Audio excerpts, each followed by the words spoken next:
नमस्कार दोस्तों, आप सभी का सूथोड़ ऑफिशियल यूट्यूब चैनल के अंदर आपका स्वागत है। आज हम क्लास लेके आए हैं राजस्थान भूगोल। नए राजस्थान की भूगोल और स्थिति विस्तार के बारे में कंप्लीट क्वेश्चन। ये 50% है। ये बहुत ही महत्वपूर्ण प्रश्न है लेके आए हैं। आज पहली क्लास है और भूगोल की आगे भी क्लास है जो आपके लिए लेके आएंगे। आप क्लास को एंड तक जरूर देखें। लास्ट तक क्लास को देखें और अगर पसंद आए तो लाइक करें और शेयर करें। अपने दोस्तों तक ज़्यादा से ज़्यादा शेयर करें जिससे कि आपके दोस्त है वो भी इसका फ़ायदा उठा सके हैं। और नए विद्यार्थी है वो सब्सक्राइब करना ना भूले। जो आज के जो महत्वपूर्ण जो पर्सन है राजस्थान भूगोल के स्थिति और विस्तार के बारे में कंप्लीट पर्सन रहने वाले हैं। तो चलिए आज का पहला पर्सन इस प्रकार से हैं। राजस्थान के मरुस्थलीय क्षेत्र में रेत पर बनी अर्धचंद्राकार आकृति को कहा जाता है। तो दोस्तों, राजस्थान में जो मरुस्थलीय क्षेत्र है उन पर रेत पर बनी जो अर्धचंद्राकार है जो आकृति है, उसे अर्धचंद्राकार आकृति को क्या कहते हैं? गारो, बरखान, मरहो और बलसन। तो बताएं दोस्तों, अर्धचंद्राकार आकृति को बरखान कहा जाता है। जो मरुस्थलीय क्षेत्रों पर टीलों के ऊपर जो चंद्राकार होती है आकृति होती है उसे बरखान कहा जाता है। नेक्स्ट पर्सन है, रेगिस्तान में पाए जाने वाले पर्वतों का निम्न भाग जहां रेत इकट्ठी हो जाती है कहलाता है। तो रेगिस्तान में पाए जाने वाले जो पर्वतों का जो निचला भाग होता है वहां पर जो रेत इकट्ठी हो जाती है तो उस भाग को क्या बोलते हैं? इसेलबर्ग है, पिंडमार्ग है, निहेड़ है, गारो है। तो आपका राइट हो जाएगा पिडमार्ग कहा जाता है। क्या कहा जाता है? पिडमार्ग कहा जाता है। रेगिस्तान में के जो पाए जाने वाले जो पर्वत है उसके निचले भाग में जो रेतीली टीले इकट्ठी हो जाती है उसे पिडमा माट कहते हैं। नेक्स्ट है, नागौर, कुचामन, डीडवाना, अजमेर जिलों के मध्य पाई जाने वाली फ्लोराइड युक्त जल पट्टी को कहा जाता है। जो नागौर, कुचामन, डीडवाना, अजमेर जिलों के मध्य में पाए जाने वाली जो फ्लोराइड युक्त जलपट्टी है, फ्लोराइड युक्त जो जलपट्टी है उसको क्या कहा जाता है? कुबड़ पट्टी, फ्लोराइड जलपट्टी, बरखान, बालूका स्फूत। चलिए सभी आंसर लगाएं। तो इसको कहा जाता है कुबड़ पट्टी कहा जाता है। क्या कहा जाता है? कुबड़ पट्टी कहा जाता है। तो सभी ध्यान रखें, फ्लोराइड युक्त जलपट्टी को कुबड़ पट्टी कहा जाता है।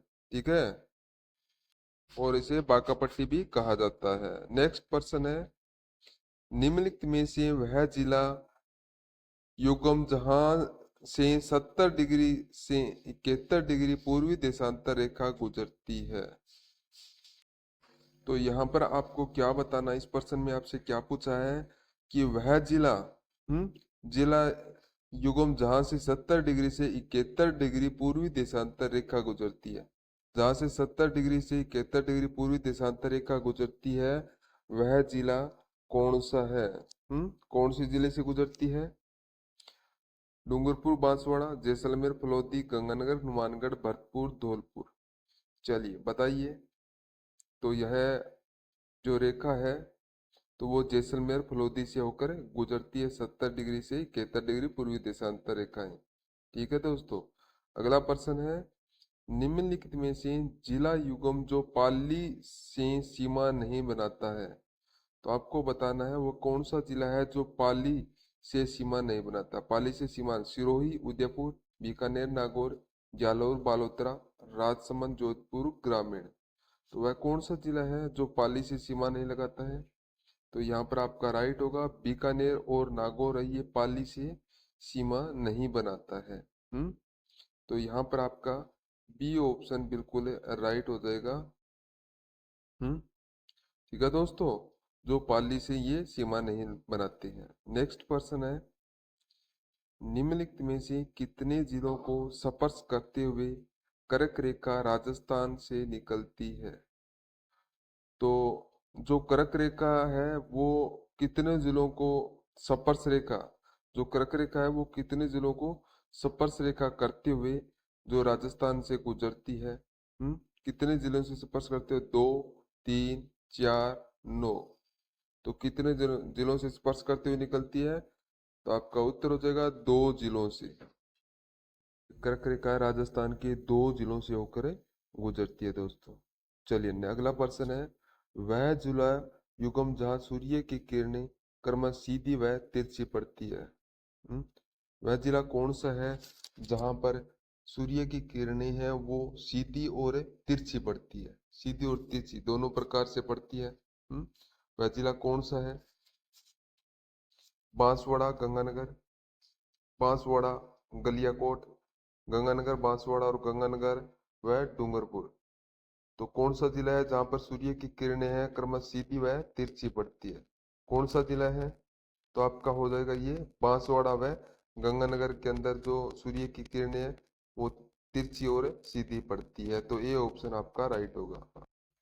अगला प्रश्न है, निम्नलिखित में से वह जिला जो 26 डिग्री 1 से और 28 डिग्री 2 उत्तरी अक्षांश से 69 डिग्री 30 से 72 डिग्री 15 पूर्वी देशांतर के मध्य स्थित है। तो वह जिला कौन सा है? बीकानेर, जैसलमेर, जोधपुर, गंगानगर। जो ये देशांतर दिए गए हैं उनके मध्य में कौन सा जिला है उत्तरी अक्षांश के अंदर? तो वो होगा आपका जैसलमेर जिला होगा। अगला प्रश्न है, निम्नलिखित में से उस जिला युगम का चुनाव कीजिएगा जिसके अक्षांश लगभग समान है। तो आपको बताना है कि वह कौन सा जिला है जिसका अक्षांश है वो समान है, लगभग समान है उसका अक्षांश है। तो पाली, बाड़मेर, पाली, जालोर, नागौर, पाली, नागौर, भीलवाड़ा। तो कौन सा जिला है?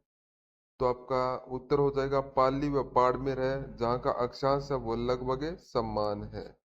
अगला प्रश्न आपके लिए, आपका प्रश्न है, निम्नलिखित जिला विकल्प समूह में से कौन सा विकल्प है स्थल सीमा संलग्न है? तो स्थल सीमा कौन सी यहाँ पर संलग्न है?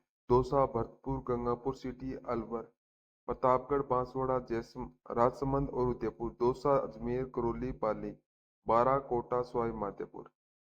चलिए बताइए, यहाँ पर सभी है ना, फटाफट इसका आंसर लगा दीजिए। तो यहाँ पर होगा दौसा, भरतपुर, गंगापुर सिटी, अलवर। ए ऑप्शन आपका बिल्कुल राइट हो जाएगा। तो सभी विद्यार्थी यहाँ पर ए ऑप्शन को राइट कर दे। चलिए अगला प्रश्न है, जैसलमेर के उत्तर तथा पोकरण के दक्षिण में जुरासिक चट्टानों से निर्मित बलुआ पत्थर क्षेत्र जहां भूमिगत जल के भंडार पाए जाते हैं वह कहलाते हैं। तो जो जैसलमेर के जो उत्तर तथा पोकरण के जो के दक्षिणी में, पोकरण के दक्षिण में जो जुरासिक चट्टानों के जो निर्मित बालू का पत्थर है क्षेत्र है जहाँ भूमि का जल के भंडार पाए जाते हैं उनको कहा जाता है रूर, गारो, खड़ीन और रन। तो उनको क्या कहा जाता है? तो आपका उत्तर होगा रन कहा जाता है। तो डी ऑप्शन आपका राइट होगा। अगला प्रश्न है, पश्चिमी राजस्थान में जल संचयन के लिए बनाई गई अस्थायी झीलों को कहा जाता है। तो पश्चिमी राजस्थान के अंदर जो अस्थायी जो झीलें बनाई गई है जल संचयन के लिए, अस्थायी झीलें बनाई गई है उनको क्या कहा जाता है? खड़ीन, टाट, रन, टोबा, नाड़ी। तो उनको क्या कहा जाता है? खड़ीन या टाट कहा जाता है। खड़ीन या टाट कहा जाता है। तो यहाँ पर जो अस्थायी जो झीलें बनी हुई है उनको खड़ीन या टाट कहा जाता है। आपका ए ऑप्शन बिल्कुल राइट होगा। नेक्स्ट है, निम्न में से कौन सा सुमेलित नहीं है? तो यहाँ पर आपको जो प्रदेश क्षेत्र है और एक तरफ क्षेत्रफल और राज्य का है, तो कौन सा है वो सुमेलित नहीं है? मरुस्थलीय प्रदेश है। तो ये 61.11% है, ये सही है आपका। फिर है पूर्वी मैदानी प्रदेश, पूर्वी मैदानी प्रदेश है 23% है, ये भी सही है आपका। फिर अरावली प्रदेश है 10% है, ये आपका गलत है। यहाँ पर पठारी प्रदेश है ये 6.85%, ये भी आपका सही है।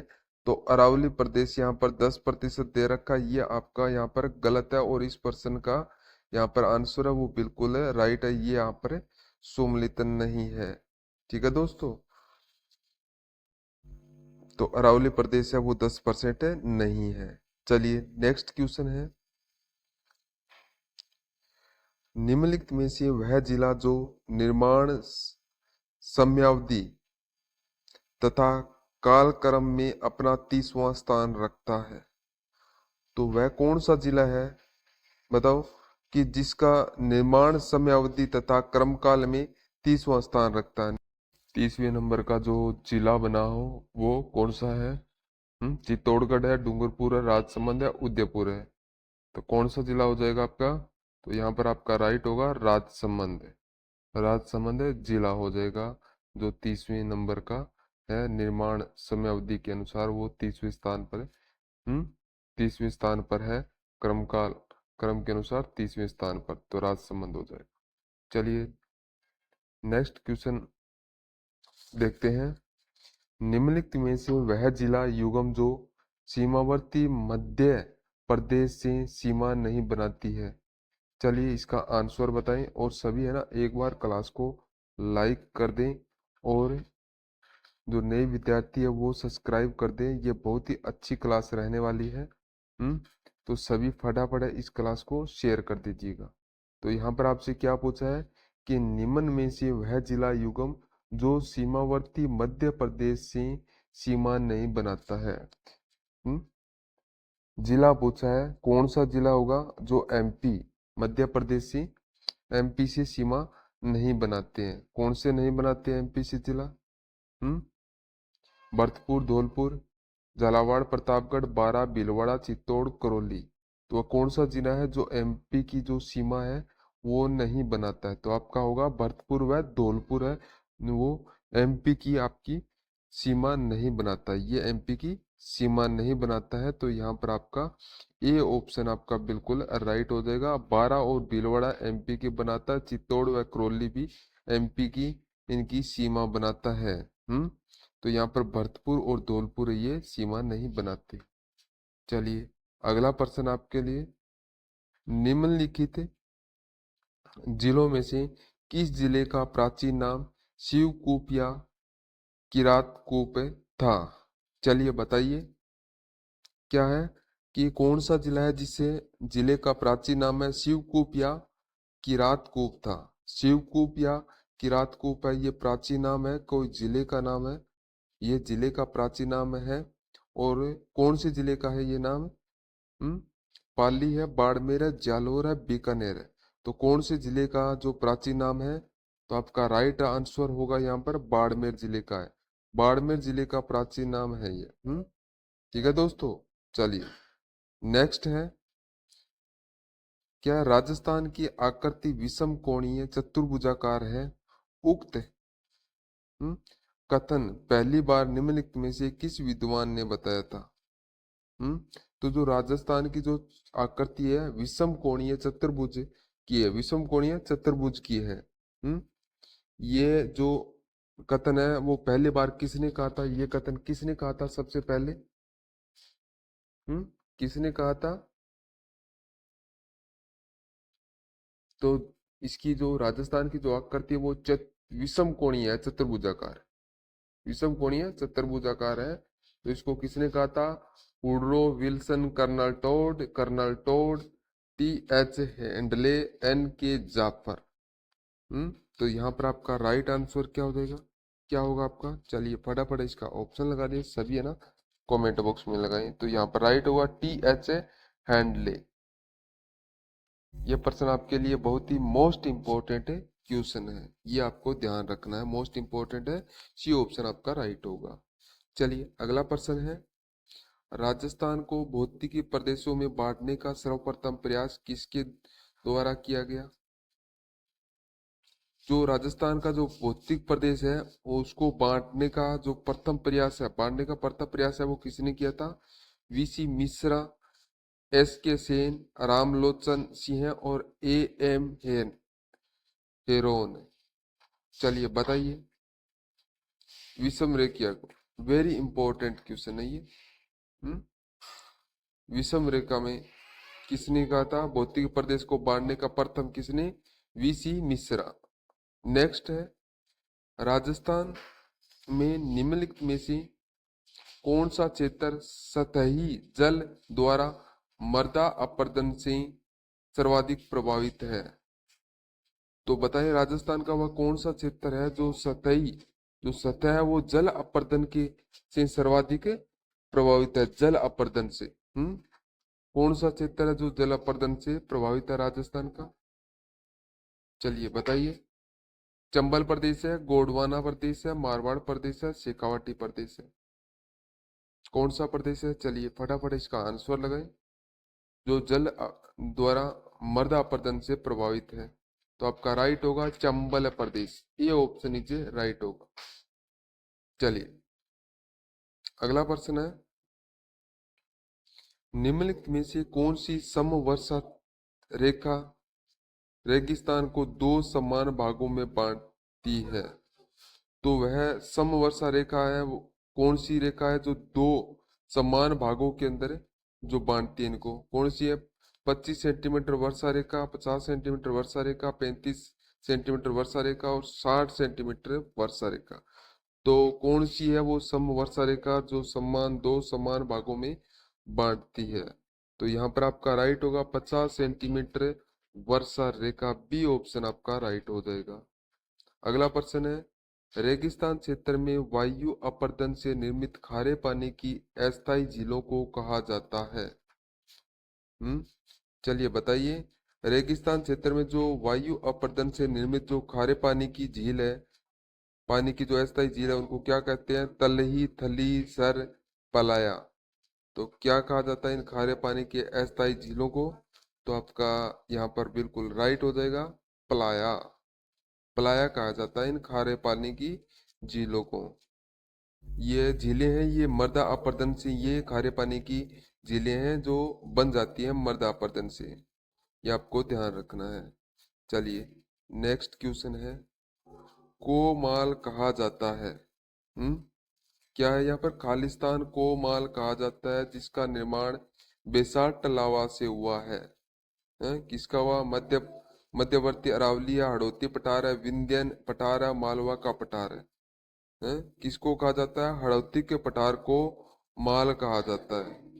किसको? हड़ौती के पठार को माल कहा जाता है जिसका निर्माण है बोसाल्ट लावा से हुआ है। हड़ौती के पठार का इसका निर्माण है, ये बोसाल्ट लावा से इसका निर्माण हुआ है। ठीक है दोस्तों। चलिए अगला प्रश्न है, निम्नलिखित में से कौन से जिलों का समूह है माल प्रदेश से सम्मिलित नहीं किया जाता है? वो कौन से जिला है जिसका समूह है माल प्रदेशों से सम्मिलित नहीं किया जाता है? कोटा, बूंदी, बारां, झालावाड़, बांसवाड़ा, प्रतापगढ़ और इनमें से कोई नहीं। तो यहाँ पर राइट होगा बांसवाड़ा और प्रतापगढ़। बांसवाड़ा और प्रतापगढ़ जो जिले हैं का समूह है वो माल प्रदेश से सम्मिलित नहीं होता। ठीक है। तो सभी विद्यार्थी क्लास को ध्यान पूर्वक देखें और क्वेश्चन को जो नोट कर ले और लास्ट तक देखें। ये आपके हर एग्जाम के अंदर आपके ये इम्पोर्टेंट रहने वाले हैं। तो सभी विद्यार्थी है क्लास को लाइक कर दें और सब्सक्राइब करना ना भूलें। ठीक है। और अपने दोस्तों के पास ज़्यादा से ज़्यादा शेयर करिए चाहिए और सभी है ना विद्यार्थी यहाँ पर अपने दोस्तों को क्लास को शेयर कर दें। ठीक है। चलिए अगला प्रश्न है, उदयपुर व डूंगरपुर के मध्य स्थित पहाड़ी व पठारी क्षेत्र जो मुख्य रूप से भील जनजाति का निवास स्थान कहा जाता है? तो जो उदयपुर और डूंगरपुर के मध्य जो पहाड़ी और पठारी क्षेत्र जो मुख्य रूप से भील जनजाति का जो निवास स्थान है, भील जनजाति का, उसको क्या कहा जाता है? बोराट है, मट है और मालव है और मेवल है। तो भील जनजाति का जो निवास स्थान को क्या कहते हैं? बोमट। बोमट कहा जाता है। आपको ध्यान रखना है बोमट की जगह बोराट मत कर देना, क्योंकि ये बोराट है, ये एक पठारी क्षेत्र है। बोराट है जो पठारी क्षेत्र है। तो यहाँ पर भील जनजाति का जो निवास स्थान है वो हो जाएगा बोमट। बोमट हो जाएगा। बी ऑप्शन आपका राइट होगा।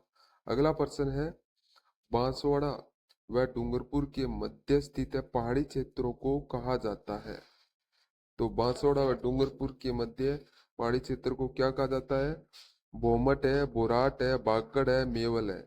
तो क्या कहा जाता है? तो आपका राइट हो जाएगा मेवल कहा जाता है। बांसवाड़ा और डूंगरपुर के मध्य के पहाड़ी क्षेत्र को मेवल कहा जाता है। चलिए अगला प्रश्न है पश्चिमी मरुस्थलीय क्षेत्र में बालूका स्फूर्त मुक्त क्षेत्र में शामिल भाग है। तो जो राजस्थान के जो पश्चिमी मरुस्थलीय क्षेत्र है उसमें बालूका स्फूर्त का मुक्त क्षेत्र शामिल है। कौन सा? पोकरण, रामगढ़, बलोत्रा, फलोदी, उपरोक्त सभी। तो वो कौन से हो जाएंगे?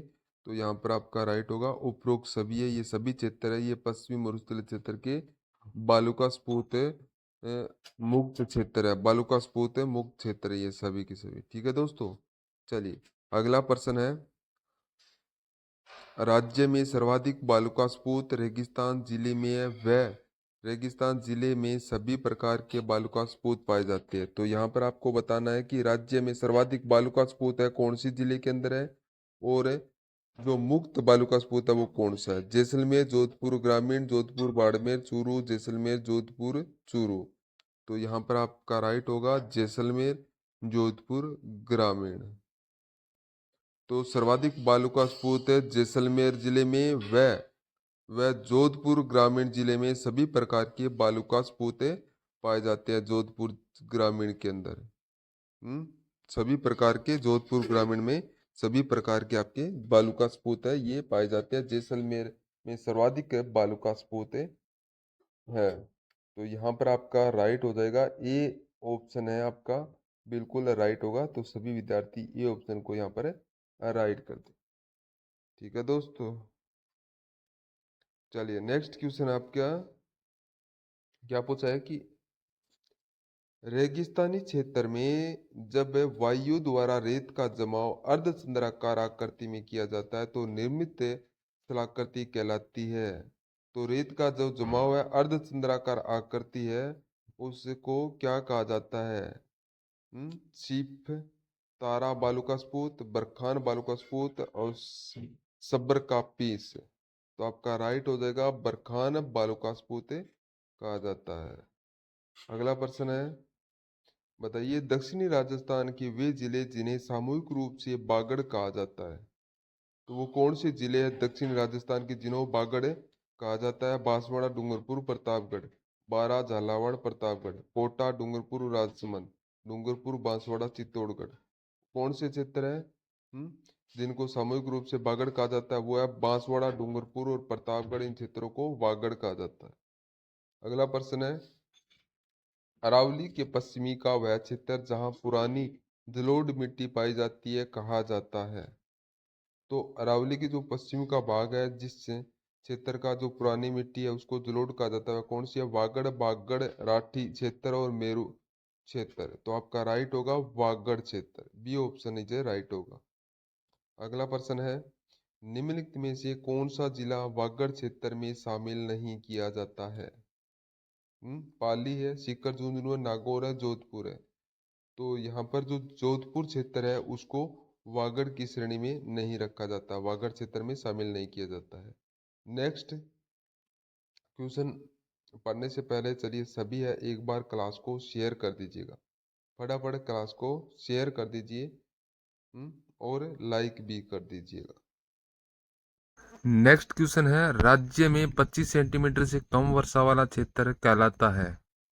तो वागड़, राठ, वागड़ और राठी।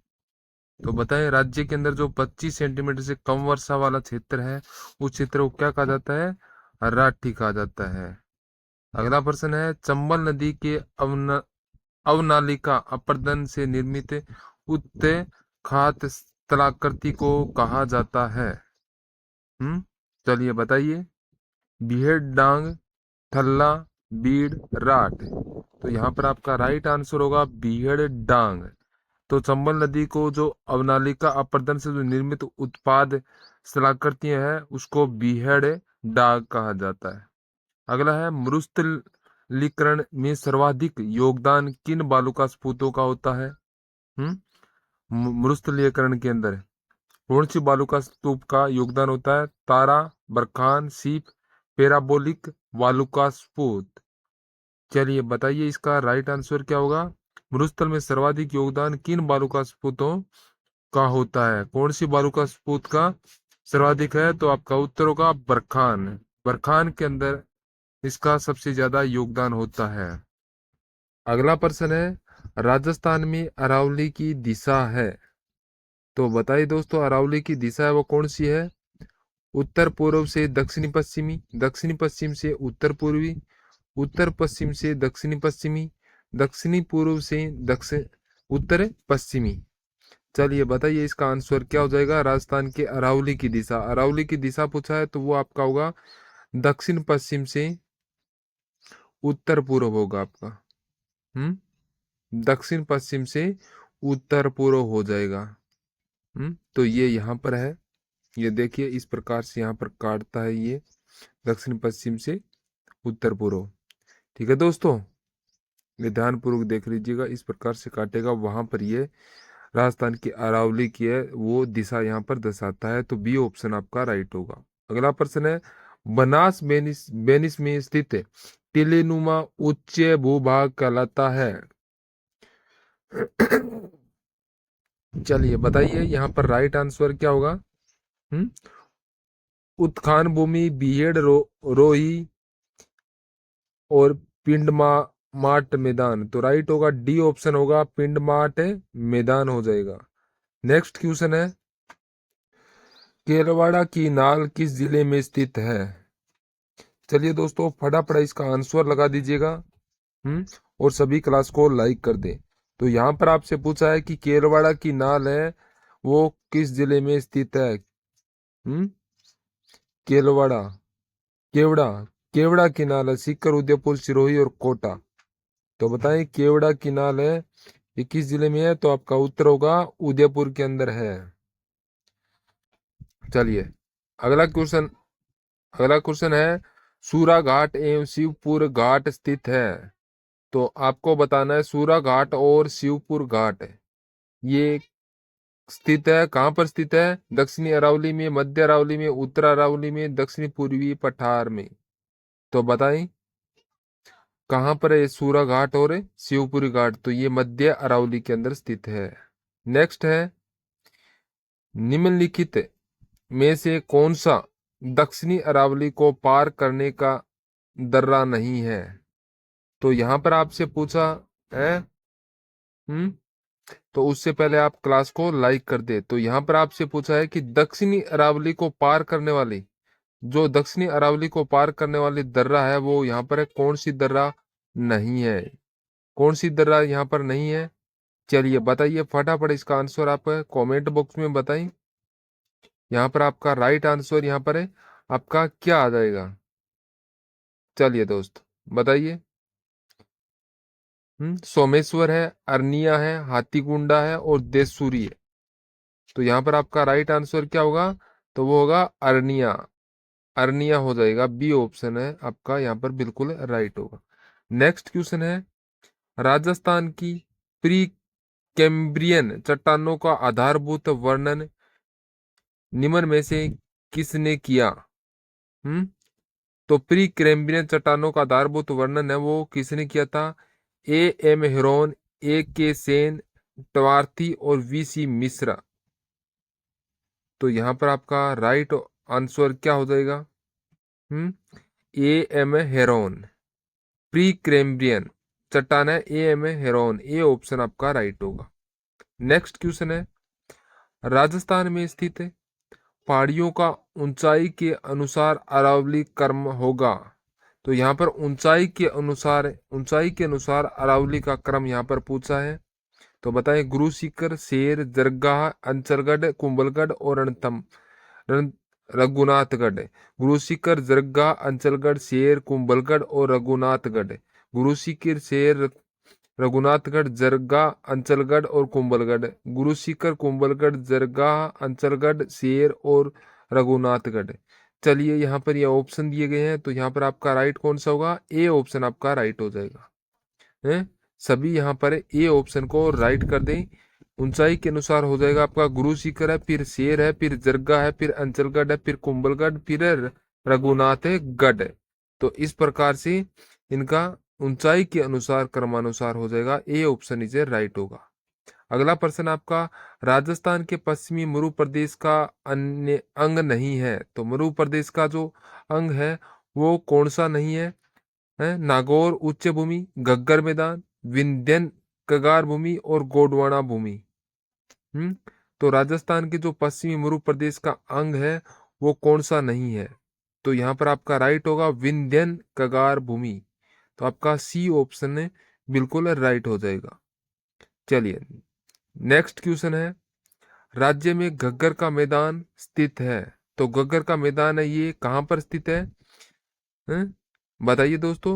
गंगानगर, हनुमानगढ़, अनूपगढ़ जिले में, फिर है झुंझुनू सीकर जिले में, जो जालोर और सिरोही जिले में, जैसलमेर और बाड़मेर जिले में। तो ये राजस्थान के अंदर जो घग्गर का मैदान है वो कहाँ पर स्थित है? तो ये आपका हो जाएगा गंगानगर, हनुमानगढ़ और अनूपगढ़ के क्षेत्र। गंगानगर, हनुमानगढ़ और अनूपगढ़ के क्षेत्र, यहाँ पर ए ऑप्शन आपका बिल्कुल राइट होगा। चलिए नेक्स्ट है, विंध्यन कगार भूमि जिन नदियों के मध्य स्थित है वे है।